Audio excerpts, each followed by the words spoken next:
ভাঙল জামাত জোট, আরো আসন চাই এনসিপি, খেলাফত মজলিস।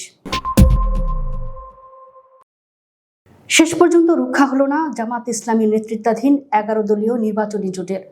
আসন বন্টন নিয়ে দীর্ঘদিনের টানাপোড়েনের পর জোট থেকে বেরিয়ে গেছে অন্যতম শরিক ইসলামী আন্দোলন বাংলাদেশ। শুক্রবার এক সংবাদ সম্মেলনে চরমোনাই পীরের নেতৃত্বাধীন দলটি এককভাবে আসন নির্বাচনে অংশ নেওয়ার ঘোষণা দেয়। ইসলামী আন্দোলন জোট ছাড়াই দলটির জন্য বরাদ্দ রাখা 44টি আসনে নতুন করে দর কষাকষি শুরু হয়েছে। এসব আসন থেকে ভাগ চাইছে জোটের দুই শরিক এনসিপি এবং মামুনুল হকের নেতৃত্বাধীন বাংলাদেশ খেলাফত মজলিস। জামাত সূত্র জানায়, এনসিপিকে 30টি এবং বাংলাদেশ খেলাফত মজলিসকে 20টি আসন ছাড়তে নীতিগতভাবে রাজি হয়েছে দলটি। এরই মধ্যে এনসিপি 44টি আসনে প্রার্থী দিয়েছে। এর মধ্যে 27টি আসনে শাপলাকলি প্রতীকের প্রার্থীরা জামাত নেতৃত্বাধীন জোটের প্রার্থী হিসেবে চূড়ান্ত হয়েছেন। সমঝোতা অনুযায়ী আরও 3টি আসন এনসিপিকে ছাড়বে জামাত, তবে দলটি আরও 10টি আসন চায়, মোট 40টি। অন্যদিকে বাংলাদেশ খেলাফত মজলিস 94টি আসনে প্রার্থী দিয়েছে।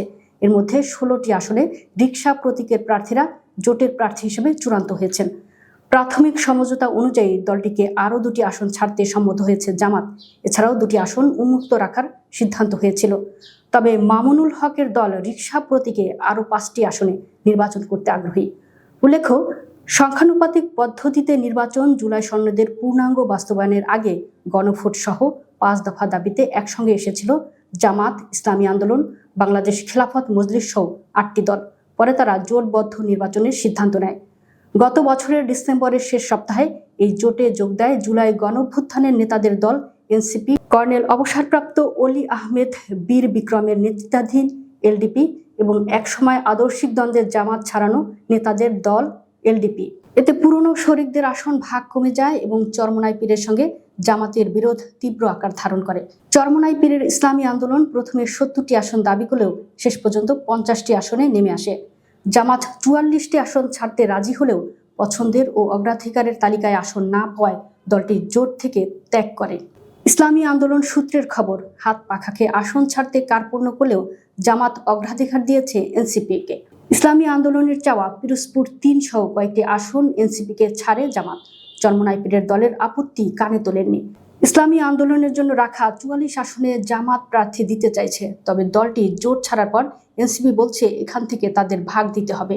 দলটি নির্বাচন পরিচালনা কমিটির সদস্য মনিরা শারমিন বলেছেন, আরও কিছু আসন এনসিপি যাতে পায় এজন্য আলোচনা চলছে। 30টি আসন নিশ্চিত হয়েছে। জামাতের সঙ্গে আলোচনার পর বলা যাবে এনসিপি কতটি আসনে নির্বাচন করবে।